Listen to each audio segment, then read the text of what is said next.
Professeur Bernard Lascola, pouvez-vous nous présenter le laboratoire NSB3 de l'IHU et les recherches que vous y avez menées?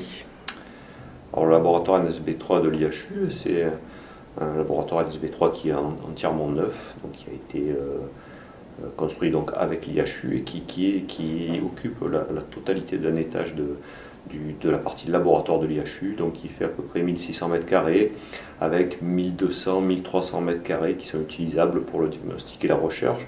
Donc il faut se rendre compte, c'est probablement le plus grand laboratoire P3 d'Europe actuellement. Et quelle est la particularité de ce laboratoire? Quelles sont les différences avec un laboratoire normal que l'on pourrait trouver dans un hôpital, dans un service de recherche classique? Alors dans ce laboratoire NSB3, c'est fait pour manipuler les agents pathogènes hautement infectieux, hautement pathogènes. Et donc on a plusieurs zones, des zones pour manipuler les virus, des zones pour manipuler les bactéries. Bien évidemment, on ne manipule pas des bactéries pas très dangereuses, on va manipuler justement là le bacille de la peste par exemple. Et puis les virus, on peut manipuler quasiment tous les virus pathogènes. La seule exception de choses qu'on ne peut pas manipuler dans ce laboratoire, ce sont les virus des fièvres hémorragiques de type Ebola. Ça, il faut être une classe au-dessus. Dans cela, on va travailler avec un scaphandre, c'est beaucoup plus compliqué. Donc tout le laboratoire est en dépression, donc c'est-à-dire que rien ne peut sortir de ce laboratoire, notamment l'air ne peut que rentrer, et puis cet air qui rentre, après il est aspiré et il est entièrement recyclé et filtré pour que ça n'envoie pas bien sûr de micro-organismes dans l'atmosphère. Et on y fait aussi, par exemple, du paludisme, on peut y cultiver du VIH. En gros, tout ce qui peut se cultiver en NSB3, ça se cultive dans ce laboratoire P3. Et quel a été votre travail dans le cadre de l'épidémie de coronavirus? Alors dans le cadre de l'épidémie de corona, la première chose, notre premier travail, ça a été évidemment d'isoler des souches de coronavirus. Alors, au début, on voulait faire des tests, on a voulu faire des tests de sensibilité du virus, mais on n'avait pas de souche.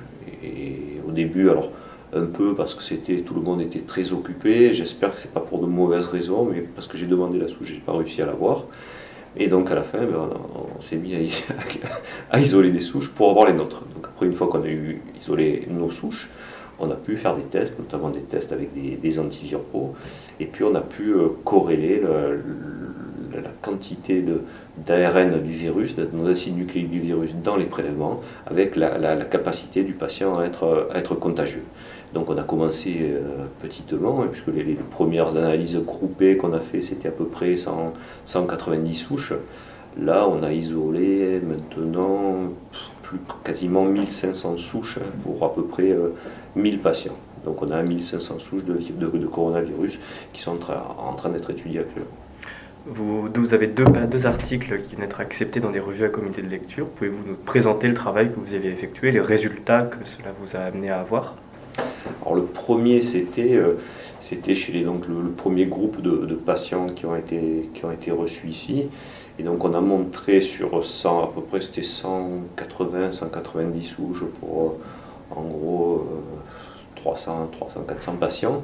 On a montré en fait que quand un patient est infecté, si vous voulez, il va avoir une très grosse quantité d'acides nucléiques de virus. Et après, ces acides nucléiques, quand on va les détecter en biologie moléculaire, ils vont diminuer. La question c'était, mais ça diminue, mais à partir de quand le patient n'est plus contagieux?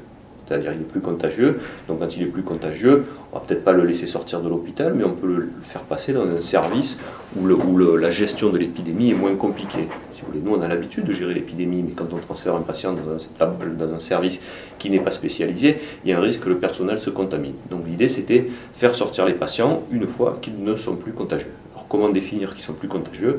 En pratique, c'est qu'on n'est plus capable d'isoler leur virus dans leur prélèvement.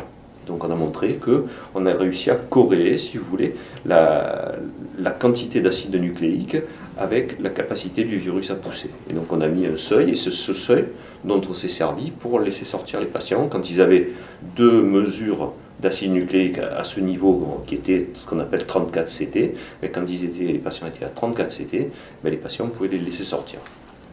Et le deuxième travail, donc c'est le travail sur lequel on a testé donc sur une de nos souches. Au début, c'était sur une seule de nos souches et on a testé l'efficacité de la combinaison azithromycine-hydroxychloroquine.